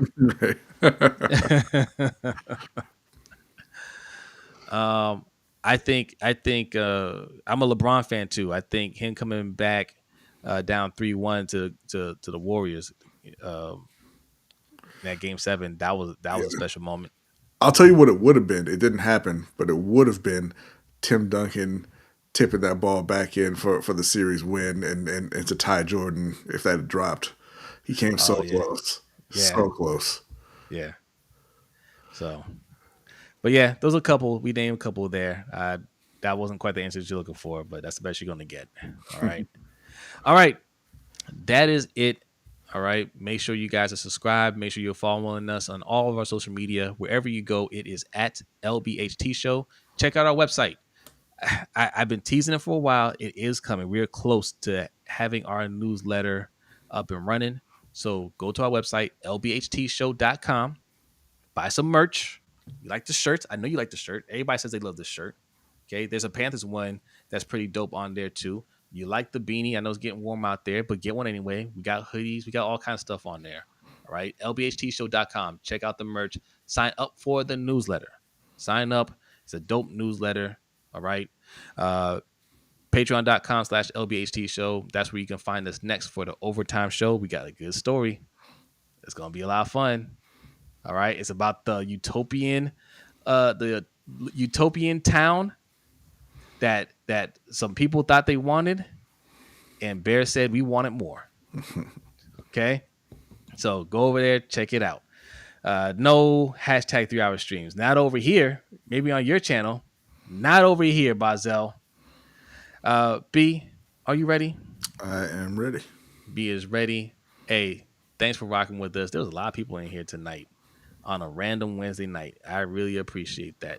Subscribe to us. Subscribe to our crew, which is Hendo from the Row Pod, Coach Evans, you saw in the chat from Sip to Tally Films.